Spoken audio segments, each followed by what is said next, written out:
accessories. All the hardcore stuff. Right. And the mission is basically to pull out the key takeaways for you. Think of it as, your shortcut to really understanding this device. And it's an interesting one this year. Apple's made some pretty significant steps forward in some areas. Right. Well, in other ways, you can see where the tech or maybe their strategy is still kind of evolving. So yeah, lots to unpack. Okay, let's dive right in then. Starting with the physical phone itself. You pick it up. And that screen hits you first. Oh yeah, that huge 6.9-inch Super Retina XDR OLED. It's expansive. And the promotion, the 120 hertz refresh rate, makes everything feel so smooth. Plus, that 2000 nits peak brightness, it actually makes a difference outdoors, like properly usable in sunlight. It's impressive. And they've wrapped it in that titanium frame, with thinner bezels too. It feels premium, but lighter than you might expect. It does feel high-end, but let's be real, it's still a big phone, 227 grams. Right. That's a key thing. For a lot of people, maybe most people, using it one-handed is tricky. Yeah, reaching across that big screen definitely takes two hands for me. How important is that ease of use for you, the listener? It's a valid question. And speaking of the build, what about the front glass? Ceramic shield. Sounds tough. It does. Supposedly great for drops. But funnily enough, some independent tests, they suggest it might actually scratch a bit easier than some competitors. Interesting detail. Yeah. It's a trade-off, maybe. Scratch resistance versus shatterproofing. Could be. It makes you think, doesn't it? Uh-huh. How do these choices, the big screen, the materials, the weight, how do they actually fit into your daily use? Exactly. Are you all about that massive immersive display and premium feel, even if it means mostly two-handed use? Or is easy one-handed operation a deal breaker? Okay, let's move under the hood. Because beyond looks, this is where things get, well, really interesting. Performance. Ah, yes. The A18 Pro chip. Built on that 3-nanometer process, 8 gigs of RAM. What does that actually mean? It means it's fast. Like, seriously fast. Blazing CPU and GPU performance. We're talking doing proper laptop-level video edits on your phone. Wow. And smooth gaming, presumably. Even demanding titles. Absolutely. And crucially, it seems to manage heat pretty well, even when you push it hard. That's good to hear. But power is one thing.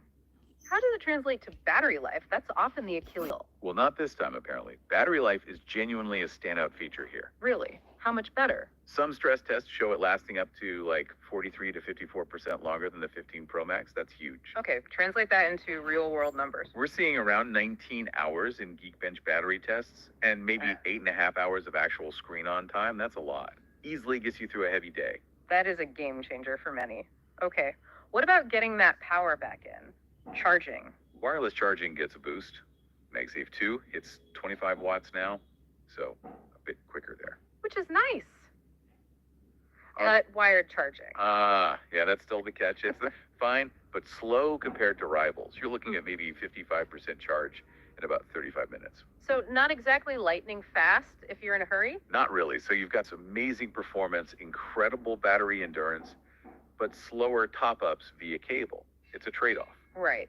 So the question for you listening is, how does that mix work for you? Are you a power user who needs that performance and endurance, or someone who just wants to forget about battery anxiety? It definitely changes how you interact with the phone day to day, not constantly checking that battery percentage. Okay, moving on. Let's talk cameras. Always a massive focus. Indeed. We've got a triple camera system again. Main camera is 48 megapixels. Yep. And the ultra wide is 48 megapixels too this year. Oh, interesting. And the telephoto? That's a 12 megapixel sensor with 5x optical zoom, plus LiDAR for depth sensing, which helps with focus, especially in low light and AR stuff. And overall performance, low light, macro shots. Pretty solid, yeah. Captures great detail, handles low light well, good stuff. Now, what about this new camera control button? That's been getting some buzz. Yes. The dedicated button. The idea is quick access, maybe some exposure control. Welcome to MC Music World. Sounds useful in theory. Bluetooth Well, mode. the reviews are Connected. mixed. Some people like having a quick physical shutter. Others find it kind of finicky, maybe awkwardly placed, not always consistent. So a bit gimmicky, maybe. Some reviewers definitely felt that way. It feels like Apple's still figuring out how to add that kind of pro control without messing up the Disconnected. simple iOS feel for everyone else. Yeah, that's a tough balancing act. What about video and audio, especially for creators? This is where it really shines, I think. 4K video at 120 frames per second for super slow-mo. Wow, okay. Connected. Spatial audio tools. These aren't just small tweaks. They really boost the quality and immersion of content created directly on the phone. So Genuinely useful upgrades for video folks. Absolutely. And testing backs it up. The cameras deliver really nice, cinematic, natural colors, good contrast. Some comparisons even preferred its long exposures and portraits over the Samsung Ultra. That's high praise. It is. Shows the strength of their image processing. So thinking about your own needs, whether you're a serious creator or just snapping daily life, how do these specific features, the button, the video upgrades, the spatial audio, how do they line up with what you actually want? It's worth considering. All right, let's shift gears to the software side. The brains of the operation. It ships with iOS 18, obviously. Right, which brings features we know, like the always-on display, USB-C is standard now. But the big question, the elephant in the room, Apple Intelligence. Exactly. That's the major story this year, even if it's not fully rolled out everywhere at launch. So what is Apple Intelligence in a nutshell? It's Apple's suite of on-device AI features. Think powerful writing assistance, image analysis, understanding visual context, and a much, much smarter Siri that can actually understand context and chain commands. On-device is key there, right, for privacy. That's the big selling point Apple is pushing, yes. Powerful AI without necessarily sending all your data to the cloud constantly. It's a big shift in how you'll interact with the phone. Are we seeing any AI features right now? There are some early ones, yeah. Live transcription is one they've highlighted. Getting a text version of audio in real time. That sounds incredibly useful. It does. But there's a catch there, too, for now. It's got some regional limitations at launch places like India, and Europe might not have it fully enabled yet. Ah, okay. So something to keep an eye on as it rolls out. Definitely. And looking longer term, these AI capabilities, they could really change the game, making the phone more proactive, more personalized, more helpful without you even asking explicitly. Anticipating your needs, almost. Kind of, yeah. It's moving beyond just being a tool to being more of an assistant. Okay, so let's try and pull this all together. We've covered a lot. What's the bottom line for someone thinking about buying this phone? Let's hit the pros first. Okay, pros. Top tier performance, no question. Really exceptional battery life. That's a huge win. The camera system is powerful, especially with those video and spatial audio upgrades. Right.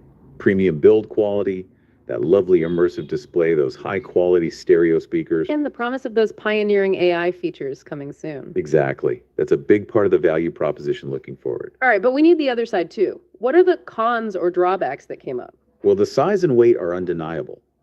It's big, potentially awkward for one-handed use. That camera control button got quite a bit of criticism for being inconsistent or finicky. Yep. Wired charging is still comparatively slow. That's a definite minus against competitors. And any software niggles? Some early reports mention minor things, occasional UI freezes, maybe some touch input not registering perfectly, slight battery inconsistencies, probably things that'll get ironed out, but worth noting. Okay, so the final verdict. Look, the iPhone 16 Pro Max is without doubt Apple's most powerful, most feature-packed phone ever. It's a beast. Who is it really for, them? Ideal users. Serious creators, definitely.